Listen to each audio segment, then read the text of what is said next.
Remember, remember, the 5th of November, gunpowder, treason and plot. I see no reason this god-awful film should be anything but forgot.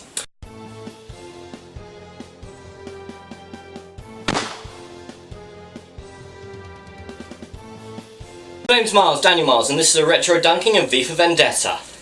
Alright, so let's break it down. In a future British tyranny, only a shadowy resistance fighter called V can help save us from John Hurt's overacting. He enlists/kidnap Evie Hammond, a young woman, and shows us that he cares about democracy by blowing up the Houses of Parliament, and justice by blowing up the Old Bailey, and most importantly, he'll show us that he cares about freedom by forcing everyone to wear the exact same clothes and act in exactly the same way. Alright, so this film was supposed to come out on the 400th anniversary of the attack on Parliament by Guy Fawkes, and it got pushed back 6 months to March because it wasn't ready yet. Now this is by the Wachowskis, and it's got their fingerprints all over it. It's slow, tedious, there's not enough action scenes set between a number of monologues, an incredible amount of monologues. And unfortunately, all the characters are talking like this, and it's really rather quiet. And the music was going so loud, I had to put the subtitles on my DVD because I genuinely couldn't hear what anybody was saying. Now they got Hugo Weaving, Agent Smith, to portray V, which would be brilliant, except you never see V's face, and Hugo Weaving's voice was dubbed in afterwards. At which point you start to wonder, why not just get in a professional voice actor and get a stuntman to do V? Now Natalie Portman plays Evie, V's sidekick, hostage. It's a complicated relationship, and she's in the running for the Dick Van Dyke Award for Worst English Accent of the Year. It's a role that was originally intended for Keira Knightley, and I strongly believe that she should have gotten it. As well, most of the time I was trying to work out exactly what part of the UK Natalie Portman thought she came from.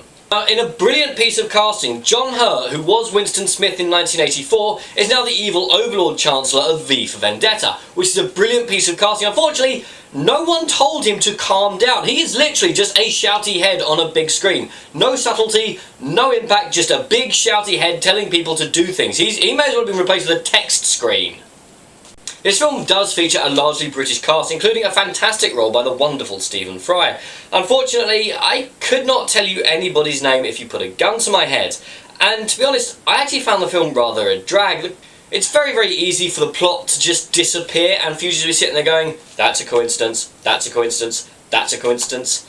Now, I'm aware that this is based on the comic book by Alan Moore, who naturally has disavowed any knowledge of this film. However, graphic novels don't count in my world. If I have to read the graphic novel in order to understand the film, then the film has failed in its job. When this film does stunts and action scenes, it does them very, very well. Unfortunately, for every 30 seconds of action or something happening, there's about 15 to 20 minutes of people just sitting around and talking and monologuing about what is freedom, who is in the right, the government or V, and it does all get a little bit tedious after a while. Now it is of course a huge coincidence that the Prime Minister's son was employed as a showrunner and the film managed to get permission to film in front of Parliament, something that's normally turned down flat. Now I initially saw this film when it came out in the cinemas 10 years ago, and I wasn't terribly impressed with it then. And I was sitting back, I was watching it this week thinking, okay, it's been 10 years, I'm more into my films now, maybe now this will make more of an impact on me, I'll see what everyone keeps going on and on and on about. And when it finished, my opinion was completely unchanged. How this film is 114 on the IMDb Top 250 list, I will never know. I am clearly in a minority in this film, which is fine, but for me, this film is poor.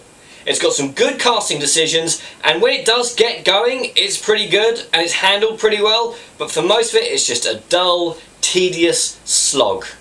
I'm Daniel, this is a Retro Donkey. If you enjoyed this video, please like, share, and subscribe.